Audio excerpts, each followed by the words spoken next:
അപ്പോൾ ഇന്ന് നമ്മളെല്ലാവരും കൂടി ബീഫ് വാങ്ങാൻ ഇറങ്ങിയാട്ടാ.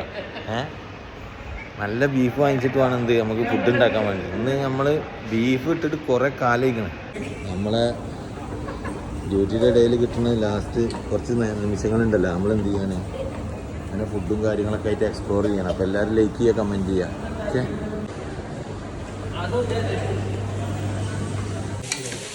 അപ്പോൾ ഇന്ന് നമ്മൾ ഉണ്ടാക്കാൻ പോകുന്ന ബീഫാണ്. നമ്മൾ സവാളയ്ക്ക് ആദ്യം എന്ത് ചെയ്ത് വെളിച്ചെണ്ണ ഒഴിച്ച് ഉലുവട്ട് ജീരകട്ട് കുറച്ച് പട്ട ഇട്ടിട്ട് നമുക്ക് അതിലേക്ക് വേപ്പിലയും വെളിച്ചെണ്ണ ഇട്ടിട്ടാണ് നമ്മൾ നന്നായിട്ട് മിക്സ് ചെയ്യാണ്. മിക്സ് ചെയ്തതിന് ശേഷം നമുക്ക് എന്ത് ചെയ്യാം, തക്കാളി ഇടണം, ഇഞ്ചി വെളുത്തുള്ളി പേസ്റ്റ്, ബാക്കി കാണാം.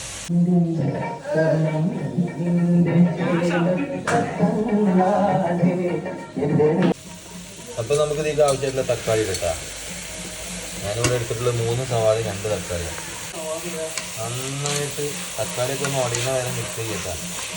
ചില ആൾക്കാരുണ്ട് എന്ത് ചെയ്യും, മൊത്തം ഇതൊക്കെ കൂടെ ഇട്ടിട്ട് നമ്മൾ കുക്കറിൽ ഇട്ടിട്ടങ്ങ് ഫ്ലഷും കൂട്ടിയിട്ട് മീറ്റും കൂട്ടിയിട്ടങ്ങ് അടിക്കും. പക്ഷെ നമുക്കൊന്ന് ജസ്റ്റ് ഒന്ന് ഡ്രൈ ആക്കി നമ്മളെ മസാലയൊക്കെ ഒന്ന് മിക്സ് ആക്കി അതേപോലെ എണ്ണയിലിട്ടിട്ട് വെജിറ്റബിളൊക്കെ ഒന്ന് ഇട്ടിട്ടേ നന്നായിട്ടൊന്ന് എന്ത് ചെയ്യുക, വഴറ്റി എടുത്തതിന് ശേഷം നമ്മളെ ഇറച്ചി ചേർക്കാൻ. ഞാൻ വേറെ തന്നെ ടേസ്റ്റാണ് കേട്ടോ. അപ്പോൾ നമ്മളിനി ഇതിലേക്ക് ഇഞ്ചി വെളുത്തുള്ളി പേസ്റ്റ് ചേർക്കാൻ കേട്ടോ. ഇഞ്ചി വെളുത്തുള്ളി പച്ചമുളക് കൂട്ടിയിട്ട് അടി.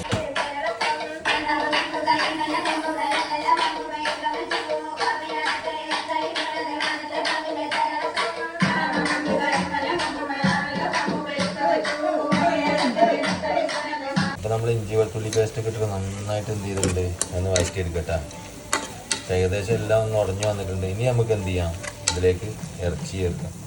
നമ്മളിതിലേക്ക് ആകെ ചേർക്കുന്നത് 1 ടേബിൾ സ്പൂൺ മുളക് പൊടി, 2 ടേബിൾ സ്പൂൺ മല്ലിപ്പൊടി, ഒരു 1/2 ടേബിൾ സ്പൂണ് മഞ്ഞൾപ്പൊടി, 1/2 ടേബിൾ സ്പൂണ് ഗരം മസാല ഇട്ടാ. ഇത് മാത്രമേ നമ്മൾ ഇതിലേക്ക് ആഡ് ചെയ്യുന്നുള്ളൂ.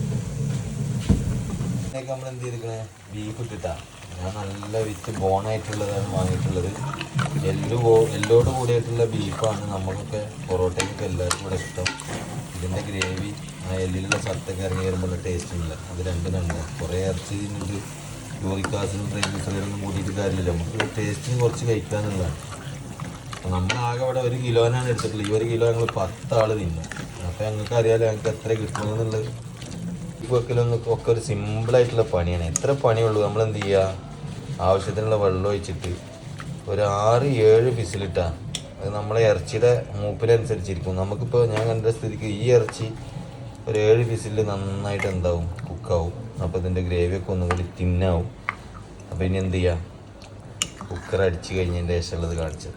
ബീഫ് ഇതണ്ട അങ്ങനെ ഉടഞ്ഞ് വരുന്ന കണ്ട ബീഫ് പൊറോട്ട.